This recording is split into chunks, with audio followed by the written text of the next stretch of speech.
Bonjour à tous, ici Manon Fabre. Bienvenue sur ma chaîne, où on explore ensemble le monde des aliments, leur composition et les critiques qui en découlent. Si vous voulez mieux comprendre ce que vous mangez et faire des choix éclairés, n'hésitez pas à vous abonner pour rester informé. Prêt à découvrir? C'est parti. Bonjour à tous.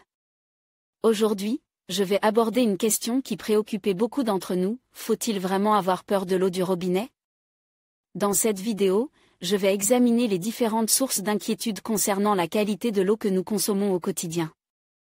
Nous verrons ensemble des études récentes, des chiffres clés et des conseils pratiques pour vous aider à faire le bon choix. Restez avec moi pour découvrir si l'eau du robinet est vraiment à craindre ou si elle est tout à fait sûre à boire. Faut-il avoir peur de l'eau du robinet? Mis à jour le 11 décembre 2015 à 11h27. Validation médicale, 11 décembre 2015. Les Français boudent l'eau du robinet, ils sont plus de la moitié à boire exclusivement de l'eau en bouteille. Pourtant, les contrôles sont nombreux sur toute la chaîne de production de cette boisson essentielle. Nitrates, pollution. Doctissimo met fin à quelques idées reçues, pour que le contenu de votre verre devienne clair et limpide. Pourquoi les Français se méfient-ils autant de l'eau du robinet?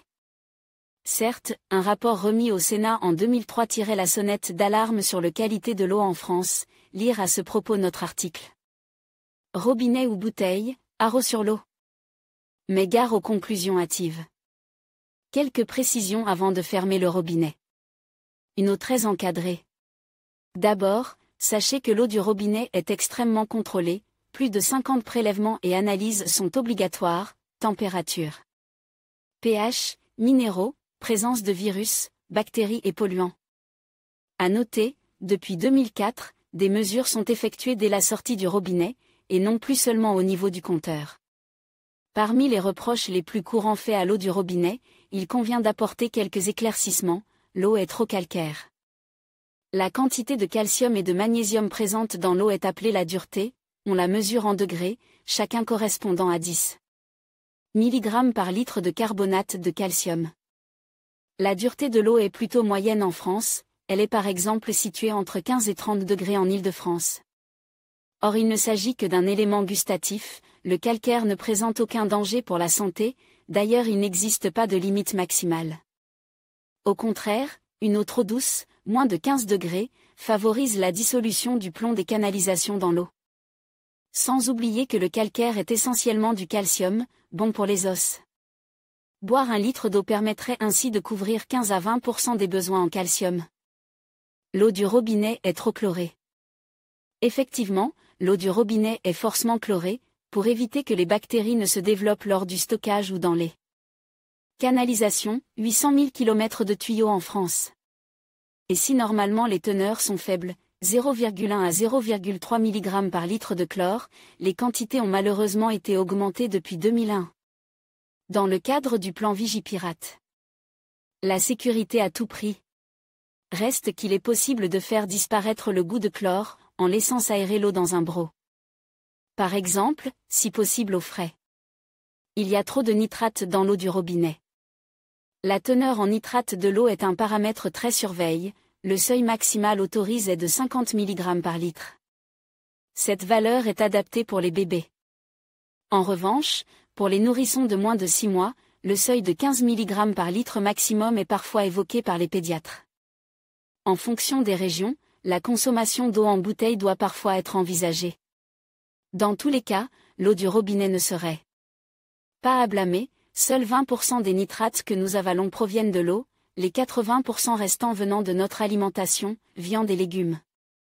L'eau du robinet contient des pesticides. La teneur en pesticides est elle aussi très encadrée, les normes autorisent au maximum 0,1 microgramme par litre de trace d'un produit donne, et 0,5 microgramme par litre pour la teneur totale en pesticides. L'affaire du robinet. Alors eau du robinet ou en bouteille? Les Français semblent opter pour la seconde solution, puisque selon le baromètre Santé Nutrition 2003, ils sont plus de la moitié à boire exclusivement de l'eau embouteillée. Pour faire évoluer les mentalités, le syndicat des eaux d'Île-de-France a d'ailleurs lancé une campagne visant à redorer l'image de l'eau Il soulignait ainsi la différence de prix, l'eau du robinet est en effet 100 fois moins chère que l'eau en bouteille. Boire exclusivement cette dernière est un luxe pour nombre de personnes.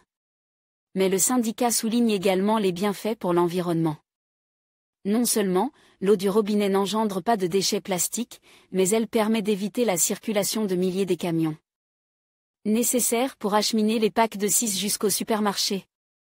En pratique, pour éviter d'éventuels désagréments avec l'eau du robinet, quelques habitudes s'imposent, évitez de boire l'eau qui a séjourné trop longtemps dans les tuyaux.